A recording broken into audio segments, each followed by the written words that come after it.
I am the universe. I have this saga of thousands of years within me, in which there have been such humans or legends who, with their dedication, sacrifice, meditation, and yoga, made themselves one with the universe. Not just this, they attain the position of supreme light. 2600 years back, there was a kingdom in India named Vaishali. There in the city of Kshatriya Kund ruled King Siddharth. His queen was Trishla Devi. One night during sleep, Trishla Devi saw 14 dreams one after another. She saw white elephant, white ox, image of Lakshmi Ji, a garland of fresh flowers, moon, sun, flag, Kalash, Padma Sarovar, Sheer Sagar, divine plain, lot of pearls, and the divine firelight. In the 14th dream, she saw a lion entering her womb through her mouth. Queen told about this to king. Next morning, the king consulted Jyotishis and other intellectuals to know the meaning of all this. Your Majesty, this means good fortune coming. Your son will achieve the highest regard and respect all over. We all have the same opinion, Your Majesty. From that day, king and queen started receiving good news. I am the witness. The farm started to be more fertile. The farmers started getting better harvest with less labor. As a result, the cows got better feed and gave more milk. Gardens and orchards blossomed with flowers and fruits. The death rate went down and accidents stopped occurring. These were the signs of Vaishali's prosperity and growth, of the golden future ahead. King and queen were filled with the inner happiness. They decided to name their yet-to-be-born son Vardhaman. Chaitra month, 13th of Shukla Paksh in the middle of the night, the queen gave birth to Vardhaman. The young prince was strong, brave and fearless from childhood itself. Why do you fear? Fear attacks only the cowards. Vardhaman had not only strength but the wisdom too.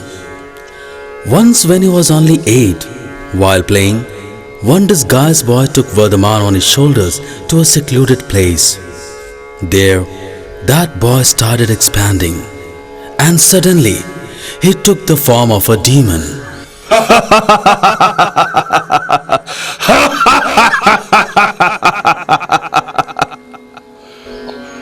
You are a great man.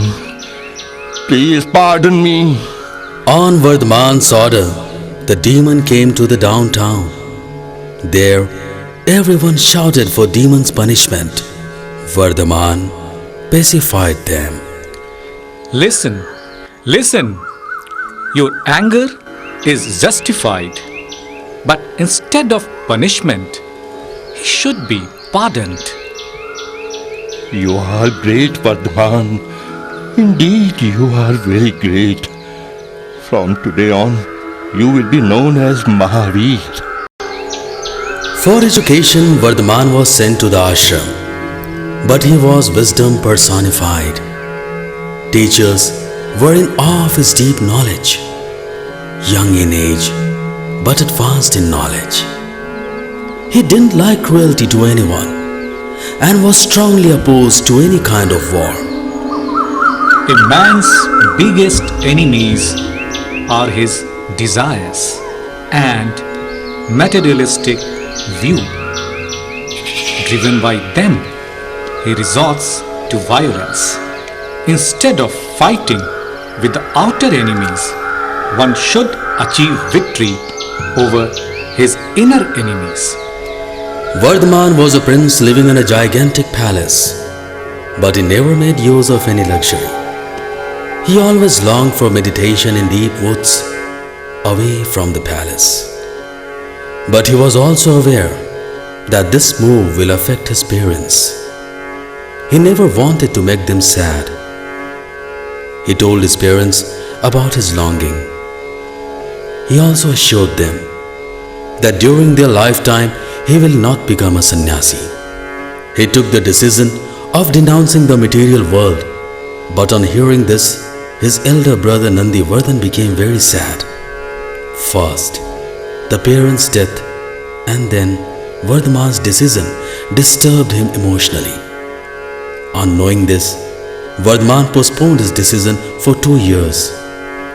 But while still living in the palace, his life was that of a sannyasi. The difference between forest and the palace had marginalized. 1 year passed. At the beginning of the second year, he spent 3 hours every morning in charity. He gave his ornaments in charity. With the posting of each material thing, he felt lighter within. After posting with the final item, he felt released. Vardhaman went into meditation. And at last, the day came when he took to the path of complete purification of his soul. Vardhaman was only 30 when he denounced the material world. On his leaving the palace, Devraj Indra gifted Vardhaman a valuable piece of cloth, Dev Pushpa. But Vardhaman, oblivious of everything, kept moving ahead towards the woods. On the way, a poor Brahmin Som Sharma requested Vardhaman for some alms. Vardhaman gave half of his cloth to him and marched towards the forest. When Som Sharma came to know of the value of that piece of cloth, with the intention of obtaining the remaining piece, went after Vardhaman. Bhiksham Dehi. Please help me, nobleman. Vardhaman was in his deep meditation when Som Sharma, without making any sound, kept looking at the piece. Suddenly, that piece of cloth slipped to the ground. Som Sharma, considering it to be a charity, picked it up and left the place. After this incident, Vardhaman never used any clothing. At this point, he came to be known as Shaman Vardhaman. Shaman means sannyasi. After attaining sannyas, one day he reached near a village, Karmagram. The sun was going down.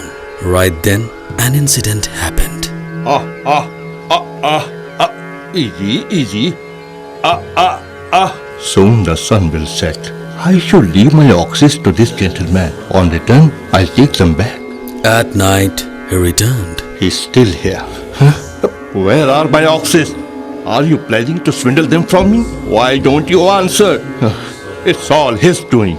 I must go search them. After heavy fruitless effort, he came back and saw them sitting peacefully near Mahaveer. They are here only. I was harassed the whole night. Now you will know what it means. Suddenly, someone caught hold of his robe. What happened? Who stopped me? He was Devraj Indra. Indra introduced Mahaveer as Vaishali's younger prince Vardhaman. Shepherd felt guilty. Oh God, what have I done? I doubted the prince who denounced all his material belongings. Please pardon me, my lord. Please pardon me. He is kindness personified. You realize your mistake? This is enough. Now go back to your work. Mahaveer, I protected you this time. But during your meditation, you will have to face many such harassments. Please allow me to accompany you for necessary help. You are right, Devendra. But victory over soul can't be achieved with someone else's help. Someone who fears such difficulties himself may not be able to save mankind from adversaries. I want to face difficulties without any help. I am ready to sacrifice my life for it.